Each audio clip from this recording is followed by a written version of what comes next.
Hi, I'm Jay the Man Pug. You may remember me from the Monsters video and also the video to do with the Rocky Horror Picture Show. Normally I'm given a platform every year to do with horror games, but this year I want to talk about something serious. Diversity.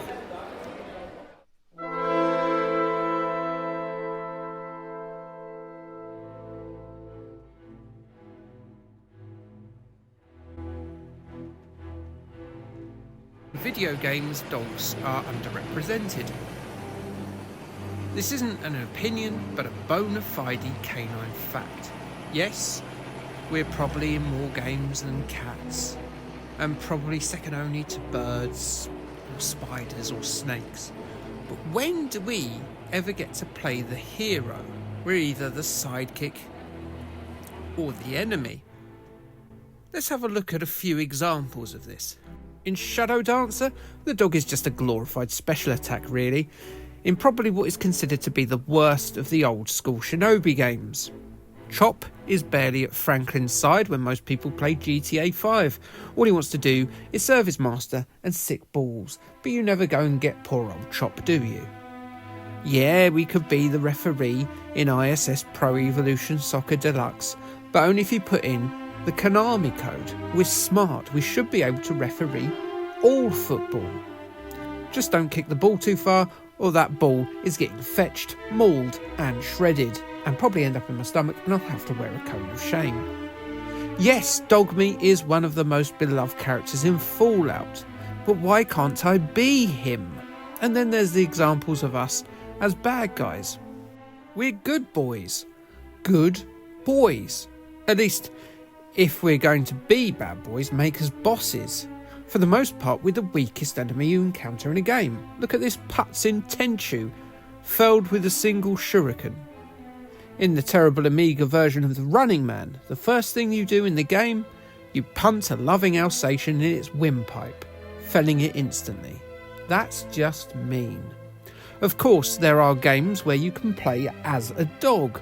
The infamous Fido games on the ZX Spectrum. Tokyo Jungle on PlayStation 3 has sections where you control dogs, and the very good Akami on the Wii. And that's fine and good, but these could be based on any animal.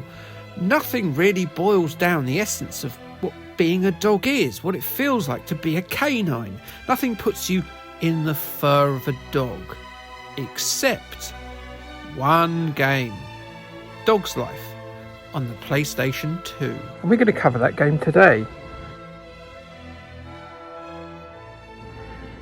And we're going to see why other games should follow its lead. Wait, lead? Are we going for a walk? Oh, yes, we are. We're already going on a walk. I'm doing it now. Yes. Dog's Life is an action-adventure title published by Sony Computer Entertainment in 2003. Well, at least in Europe, with an American and Japanese release following in 2004 and 2005 respectively. It was programmed by Frontier Developments. Frontier Developments were founded by David Braben, a mastermind behind the Elite series and someone that Mr. Biffo of Digitizer fame insists definitely did a poo all night, did a poo all day. I'm sure that this is a true fact about him. He has probably done a poo. As well as Elite sequels, the company also ported several of the Roller Coaster Tycoon games to various formats and have coded games based on Wallace and Gromit, Warhammer and Jurassic Park. Dog's Life is a bit of a cult classic rather than a swaggering Great Dane of a franchise starter, with the game only shifting 420,000 copies in its retail life. So it's probably one that's never likely to get a Switch remaster as a result, for it has but one master, and that is the PlayStation 2, and it is very loyal to that. While it didn't set retail records, it does feature in the Guinness Book of Records. Voice maestro Kerry Shale provided individual voices for 32 named characters in Dog's Life on the PlayStation 2. In achieving this vocal feat, Shale set the record for the most named characters voiced in a game by a single voice actor. Impressive for a game that centres largely on animals that can't actually talk, in real life anyway. In Dog's Life, they are right chatty Cathys. In the game, we play as Jake, an American foxhound. Jake has the pleasure of residing in the countryside, plenty of places to gad about, chasing butterflies and doing other dog-like things. One day, though, disaster strikes as the apple of his eye, Daisy the Labrador, she's snatched away by dog catchers. Jake is having none of that and gallops on all fours in pursuit.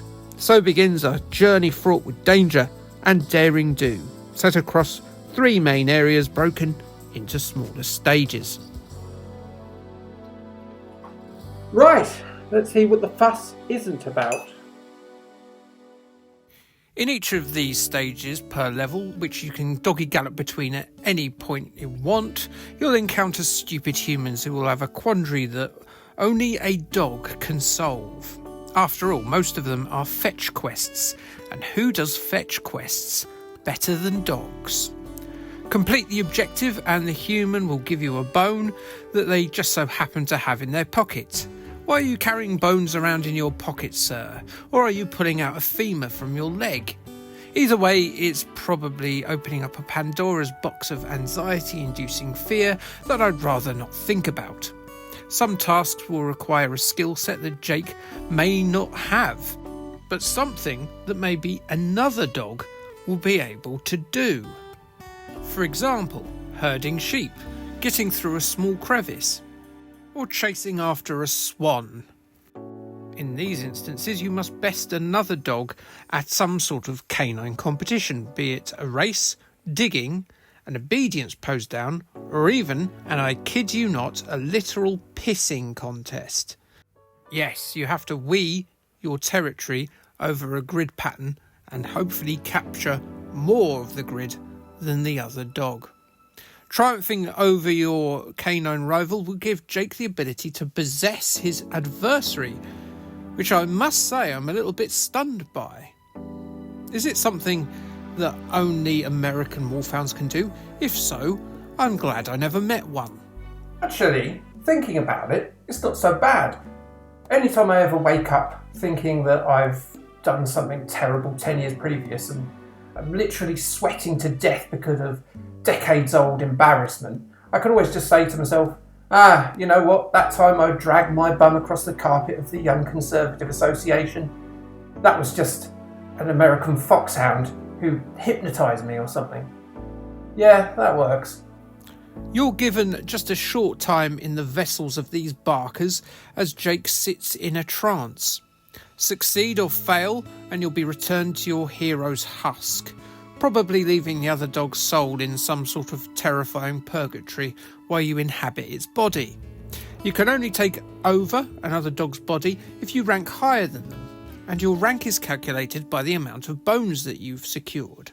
This will stop you getting too far ahead of your own tail, as you won't be able to progress to the next of the 3 levels until you've uncovered the required amount of bones to progress. As well as helping humans and dislodging the living essences of your peers, you can also find bones in the environment by utilising a dog's single greatest asset, the sense of smell. A simple tap of the triangle button gives you a muzzle-nostril view of a whole cornucopia of funks and stinks that surround you, and unlocks more mini-games and digging spots to uncover juicy bones. Frontier really surpass themselves with the level of doggy control in this experience. As well as using your wettened hooter, you can sit, beg, bark, growl, urinate, let out a silent but violent and yes, lay a doggy egg. Heroically, you can fling the resultant rump cigar around with your mouth, a feature that I think is unique to this game. Well, I'm prepared to accept that I might be wrong, so if you've downloaded a game from Germany that's got dating elements and is a bit dirty, then I'm happy to be proved wrong. Also, give me the link. Typical David Braben, eh? Disappointingly, there's no super special move that allows you to chase your tail, which is the funniest of all the dog personality quirks, I'm sure you'll agree. The plotline takes a rather disturbing turn as you follow Daisy's trail from rural summer townships to ski resorts before the game's conclusion in a disorientating city. Here is the real kicker. It transpires that the dog catchers aren't performing some sort of vagrant pooch rehoming service, but are actually working for the seemingly pleasant purveyor of cat food, Miss Peaches. Miss Peaches, though, is turning the pooches into cat food. Tender, she will make a soft and sensitive treat, sliced, diced, and mashed into a delicious pate by the big machine. She is a monster. This is Doggy Soylent Green being fed to our mortal enemies. This innocuous, silly, kid-centric video game, it turns out, has the blackest of plot lines. The darkest of minds wrote this, the most craven of hearts. I fooled you, didn't I? This is actually a Halloween game. Yes, I fooled you to make you feel bad for all the times that you motioned that you were going to throw the ball and then didn't. Yeah, vengeance for dog kind, that's what I say. Now I've finished being sick, let's look at how this horrifying tale holds together. Graphically, it's not really one of the PlayStation 2's best efforts. The dog faces look a little weird in the cutscenes, and the environments aren't particularly detailed. The animation is solid enough, but overall, the graphics are more akin to a tarted-up, top-end PlayStation 1 game than a mid-generation PlayStation 2 game. Gameplay, it is a mixed bag. Certainly the bone collecting has been done with some degree of thought, as it holds back most of its sights for a later reveal. I just find it a little bit sad that it doesn't go fully Grand Theft Doggo with a fully open world.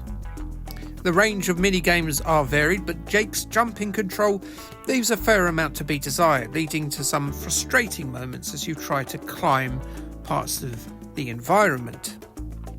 He'd be terrible on a police dog assault course or at Crufts, wouldn't he? It is fun to be a dog, and the options open to being a dog and doing doggy things are always good. However, it's not always intuitive. Left, right and down to poo is akin to a Mortal Kombat move when, when you've got to go, you've got to go. Frontier developments are from Cambridge in the UK, so despite the distinct whiff of Americana that surrounds this game, we are firmly in Eurojank territory here. And what I mean by that is there is a certain unfinished feel and quality to this game.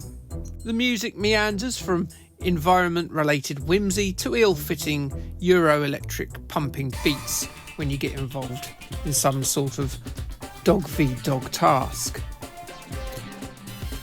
Overall, it's a game with quite a lot of charm despite its idiosyncrasies. While at times it feels like a dog's dinner, by the end of it, I was fair wagging my tail. IGN reviewed the game in 2004, giving it 7 out of 10. They barked, make no bones about it. Dog's Life is for kids and shouldn't be considered by any hardcore gamers. This is a title that you could recommend to a younger sibling or any other adolescent who hasn't acquired a bloodlust for some of the more gorier games. This game keeps it clean and keeps it fun and is something that we can recommend for kids and not feel all weird about. So go out and be a dog. Eurogamer sniffed Dog's Life in 2003, giving it a 6 out of 10. They growled that Frontier has soiled on its own doorstep by making a fairly innocuous curiosity rather than a great game that it could so easily have been. Still, it's an interesting experiment and one that could eventually build into something special if they took a leaf out of Pixar's book and made something for everyone. And well, alas, Eurogamer, and indeed everyone, this wasn't to be. 21 years on, there is no Dog's Life 2. Sad times. And, well, here's my plea. Dog's Life may not have been perfect, but it was a tentative poor step in the right direction. Yes, there are pets, and yes, there are games that market to that, like Nintendogs. But there's more to us than that. We're also heroes too. We're war heroes, we're crime fighters, we're sportsmen, and well, we're good boys. And all we ask is, throw us a bone. My name is Jay's Manpug. Thank you for listening.